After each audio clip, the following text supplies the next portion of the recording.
He hadn't seen his ex-wife in years, but finding her sitting on the floor, dejected and with eyes full of shame, something inside him broke. The millionaire, once cold and ruthless, extended his hand and simply said, "Come, let's get something to eat." If you enjoy emotional dramas, subscribe to the channel and comment now from where you are listening. Continuing. Edward Miller stepped out of the gilded elevator of the Plaza Hotel, adjusting his Italian tie. The sound of his footsteps echoed on the marble as a small crowd of advisors followed him, whispering numbers and strategies. Cameras flashed, capturing every move of the businessman who had just closed another million-dollar deal. At 52, Edward commanded an empire that stretched from agribusiness to construction companies, from New York City to Los Angeles, leaving his mark on shopping malls, luxury condominiums, and commercial towers that pierced the New York City skyline. That Thursday afternoon, his agenda included a protocol visit to the Harlem Community Center, part of an image campaign his advisor, Patricia, had meticulously orchestrated. 3 minutes of presence, a few photos, and that's it, she had explained in the car. People love to see businessmen helping the community, but when Edward crossed the simple door of the center, painted a faded blue, something inside him hesitated. The contrast was brutal. Outside, his armored BMW waited with the air conditioning on. Inside, ceiling fans spun lazily, fighting the March heat. The smell of brewed coffee and fresh paint hung in the air, mixed with the distant sound of children singing. It was then that he saw her. Sitting on the corridor floor, leaning against the whitewashed wall, was Marina. Her brown hair, once always styled in the salons of the Upper East Side, now fell naturally over her shoulders. She held an insulated lunchbox on her lap and had her shoes beside her, massaging her bare feet with slow, tired movements. She wore a simple cotton blouse and a knee-length skirt, clothes Edward had never seen her wear in their 15 years of marriage. Time froze. The advisors continued talking, the cameras continued clicking, but Edward could only see Marina. She looked up and found him standing there in a $3,000 suit, surrounded by important people, and smiled. A small, calm smile, without surprise or embarrassment, as if she knew that moment would arrive sooner or later. "Marina." His voice came out lower than he intended. "Hi, Edward." She didn't get up. She just waved with her free hand, like someone greeting a neighbor on the street. The advisors stopped talking. Patricia frowned, trying to understand who this woman was, capable of destabilizing the man who showed no emotion, even when closing $100 million contracts. The cameras turned to Marina, curious, sniffing out a story behind that encounter. Edward felt a pang in his chest, as if someone had tightened a knot inside him. It was compassion, yes, but also something heavier, guilt. Marina was there, on the cold floor of a community center, while he had just left a lunch that cost more than many families earned in a month. The woman who had helped him build the first steps of his empire, who had stayed by his side during the late nights at the small diner they opened together in New York City more than 20 years ago. "How are you?" Edward asked, taking a few steps closer. "Fine." Marina began to put on her shoes, her movements calm and determined. "Very well, actually. You work here." "I coordinate the children's choir. 3 times a week." She stood up, adjusting her skirt. "The children are incredible. You should hear them sing." Edward looked around. The corridor was simple but clean. Colorful posters decorated the walls, showing children's drawings and motivational phrases written with markers. "Marina, if you need anything." "I need nothing, Edward." The answer came quickly, but without harshness. It was just a fact. "Thank you for your concern." He swallowed hard. In the 20 years since the divorce, he had imagined this reunion hundreds of times. He always saw himself as magnanimous, generous, perhaps even apologizing, but he never imagined she would dismiss him with such serenity.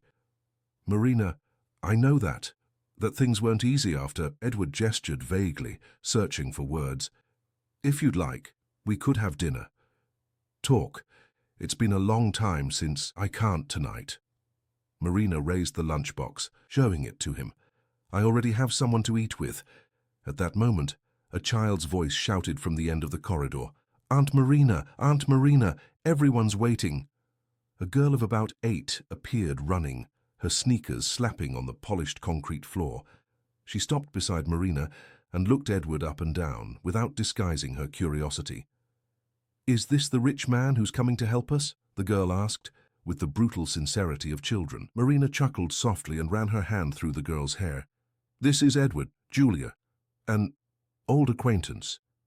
"Oh," Julia seemed disappointed. "I thought he was the millionaire Grandma said was going to donate money to the choir." Edward felt his face flush. Marina just smiled at the girl and said, "Come on, sweetie. Everyone's waiting for your mum's lunchbox." They started walking down the corridor. Edward stood still, watching them move away. Marina didn't look back. Julia, however, turned and waved at him, shouting, "Bye, rich man!" Patricia appeared beside Edward, whispering urgently, "Who is she? I need to know if she's going to be a problem for our image." Edward didn't answer. He was mesmerized by the way Marina walked, the lunchbox swinging gently in her hands, her steps confident on the uneven floor. She disappeared into a room at the end of the corridor, from which children's voices began to sing a song he didn't recognize. "Mr. Miller," Patricia insisted, "the cameras are waiting. We need the photos and the statements." Edward sighed deeply and turned to his advisor. "Cancel everything. Let's go." "Cancel? What do you mean? You have an appointment with the mayor at 5D and then—" "Cancel, Patricia. Everything." On the way back to the car, Edward couldn't stop thinking about Marina's refusal. "I already have someone to eat with." The words echoed in his head like a sentence. Why did it bother him so much? He, who refused state dinners, who dismissed ministers and ambassadors, couldn't understand why the rejection from that simple woman, sitting on the floor of a community center, hurt him more than any no he had ever heard in boardrooms. That night, in his penthouse apartment on the Upper East Side, Edward stood on the balcony looking at the New York harbor. He called Camilla, his fiancée of 2 years, a 28-year-old model and influencer who collected followers as he collected companies. "Honey, you disappeared today," Camilla said, her voice husky from having spent the afternoon at the spa. "Patricia said you cancelled everything." "I had an unforeseen event." "What kind of unforeseen event?" Edward hesitated, how to explain that a 3-minute encounter with an ex-wife had turned his day upside down. "Family matters." "Oh." Camilla immediately lost interest. Family, to her, was a boring topic. "Well, since you're free, how about dinner at the Fasano? I posted a new photo and I want you to appear with me." Edward hung up without answering. Camilla wouldn't protest. She was used to his silences, his abrupt decisions, the way he simply disappeared when something bothered him. It was part of the package of dating a millionaire. But Marina wasn't like that. Marina asked questions, demanded answers, didn't accept silences as explanations. Marina had known him when he was just a 25-year-old kid, with a crazy idea of opening a diner in New York City, with no money or experience. She had suggested the first dishes. She had convinced her mother to lend the large pots. She had stayed late helping to do the accounts in the graph paper notebook they bought at the corner stationery store. Edward went to his office and opened the drawer where he kept old documents. There was the first certificate of the diner, registered only in his name. Marina had never complained about it. "The businessman has to be you," she had said at the time. "I just want it to work out." It worked out, more than she could ever imagine. The diner became a restaurant. The restaurant became a chain. The chain became a holding company. And Marina had been left behind, lost amidst meetings, trips, social events, and an ambition that grew faster than the love between them. The divorce had been silent, almost bureaucratic. Edward kept everything. Marina left with only a few clothes and the old yellow Volkswagen Beetle they used to buy ingredients at the local wholesale market. He didn't even fight against it. At the time, he thought he was being generous by not asking her for alimony. Now, 20 years later, looking at the city lights he had helped shape with his ventures, Edward understood that Marina didn't need his charity. She had found something he was still looking for, peace, and that, in some way, haunted him more than any financial crisis he had ever faced. The following days were silent torture for Edward. He tried to focus on meetings, reports, decisions that moved millions, but the image of Marina sitting in that corridor wouldn't leave his head. During a lunch with Japanese investors, He caught himself unconsciously drawing an insulated lunchbox on the margin of the contract. Patricia watched him worriedly, whispering to the other advisors that the boss was not at his best. The following Monday, Edward made a decision. Without telling anyone, he instructed his financial team to make anonymous donations to the Harlem Community Center. $50,000 for renovations, $20,000 for musical equipment, $15,000 for food. Total discretion, he emphasized. No one can know it came from me. But the discretion lasted exactly 48 hours. The news leaked from somewhere within the company itself.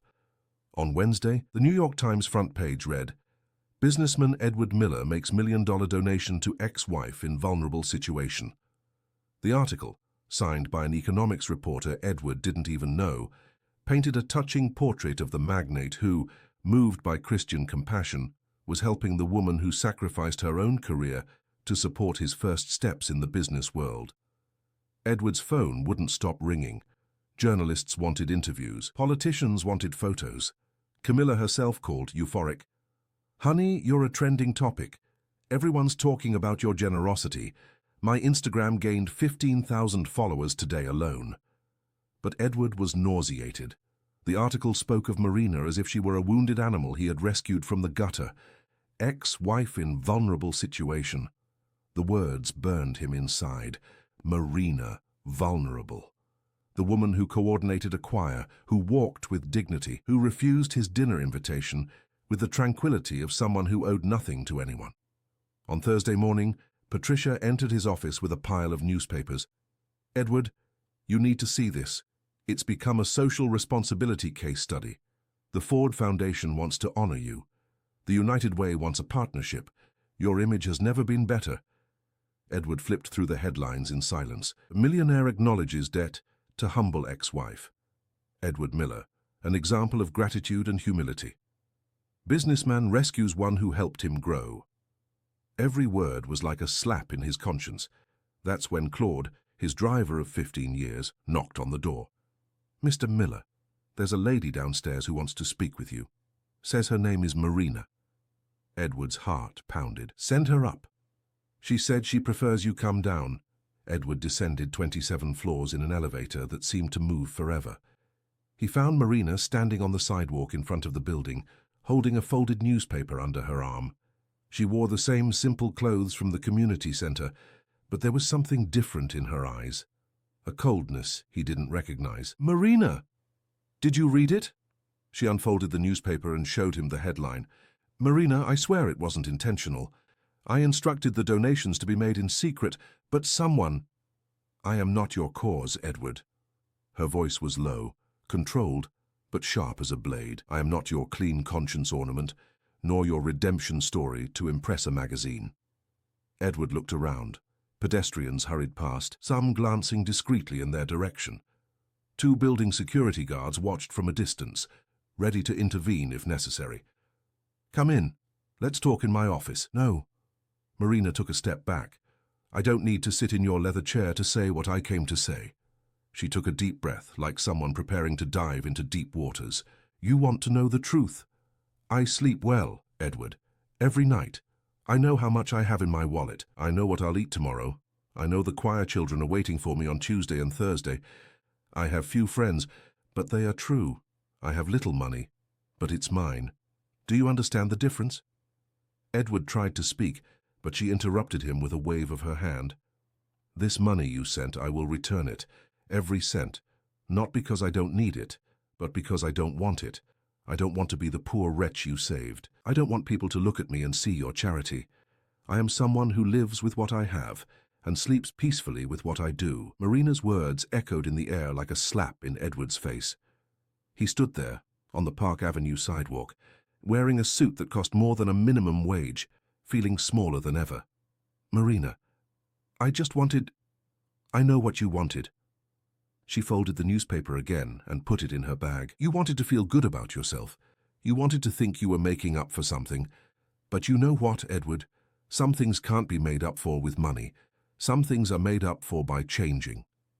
She started to walk away, but stopped and turned one last time. For the first time in 20 years, You had the chance to see me as I really am. Not the woman you abandoned, not the poor ex-wife, but the person I've become. And you wasted it. Marina disappeared into the street crowd, leaving Edward alone with his security guards and his shame.